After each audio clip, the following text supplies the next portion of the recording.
All right, today we are diving into one of the wildest heavenly scandals in all of mythology. Seriously, we're talking about a divine meltdown that caused a 9.0 earthquake, a pretty gruesome fight scene, and a 7-year-old kid who went head-to-head with the entire ocean. Let's get into it.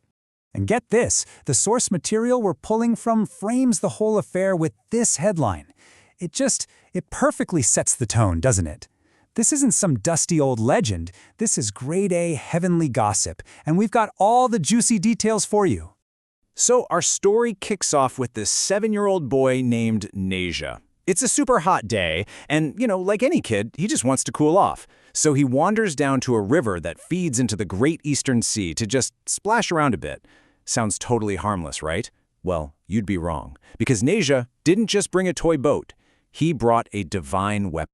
Yeah, see, this was no ordinary sash. This is the Hun Tian Ling, the cosmic sash, and it's a divine treasure. So when Nezha dunks this, seemingly innocent red ribbon into the water to give it a wash, that simple little act, it unleashes a power that literally shakes the entire ocean to its core.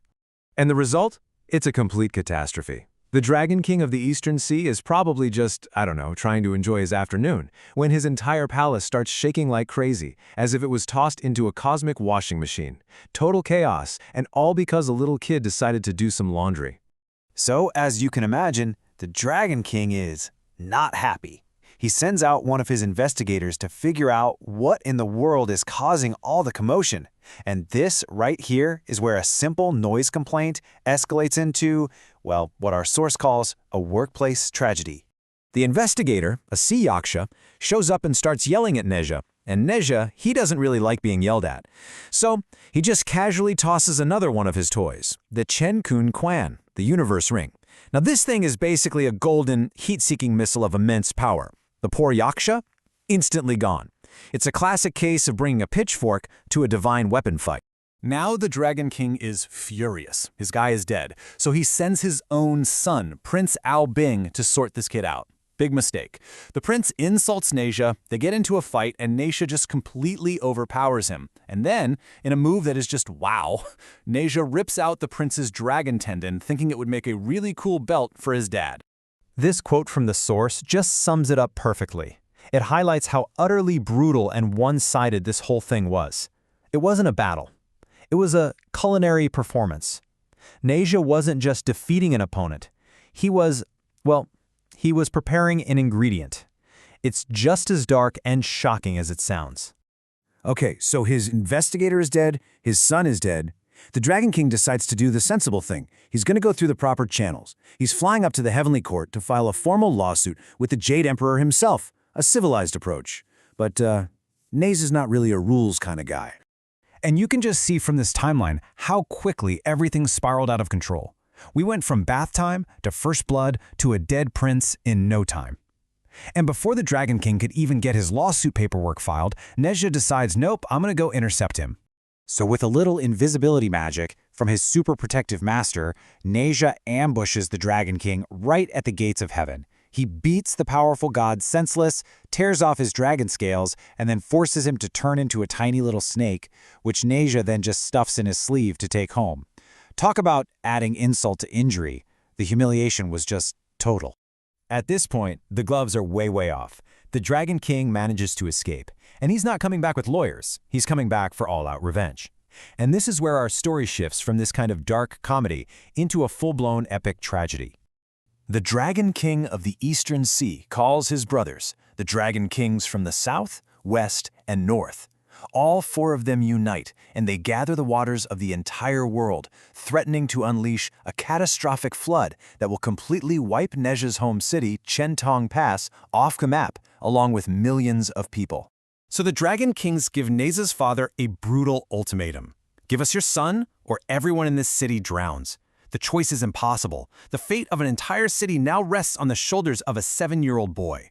What could he possibly do? And this is the moment. This is where Nezha changes from a hot-headed kid into a genuine hero. He steps forward, facing down these furious gods, and he makes a promise. He's going to take full responsibility for everything he's done. In what is just one of the most dramatic and frankly heartbreaking acts in all of mythology, Nezha makes the ultimate sacrifice. He carves the flesh from his body to repay his mother and his bones to repay his father. By giving back the body they gave him, he takes all the blame onto himself and ends the feud. The Dragon Kings, seeing this, finally back down. But that is not the end of the story. Come on, you don't become one of the most famous gods in the entire pantheon by staying dead. Nezha's soul survived, and his master decided it was time for, let's say, a major upgrade. So Nezha gets a total reboot. He's reborn, but not with a normal body. His master builds him a brand new one out of sacred lotus root. This is Nezha 2.0, and it is a huge improvement. He's no longer vulnerable like a mortal, and, get this, he's now immune to most forms of magic. And hey, what's a new body without some new gear? His master also hooks him up with a fire-tipped spear and the legendary wind-fire wheels, which are kind of like divine rollerblades that let him travel at supersonic speeds. He is now a fully kitted-out warrior god. So, the big question is, how do you go from this path of destruction to becoming a figure that people actually love and worship? Well, this last part of the story is all about reconciliation and finding your place in the universe. After becoming a hero in a great war, Nezha finally earns his spot in the heavenly court. And in a wonderfully awkward only-in-mythology twist, his new co-workers include his dad and the very same Dragon Kings he almost destroyed. I mean, can you imagine those heavenly office parties? Now, to make sure the father-son drama doesn't flare up again, a higher power gives Nezha's dad a special golden pagoda. This magical artifact is basically the ultimate parental control device. It has the power to subdue Nezha if he gets out of line. And that's how his dad, Li Jing, gets his famous title. And this really is why the story is so powerful.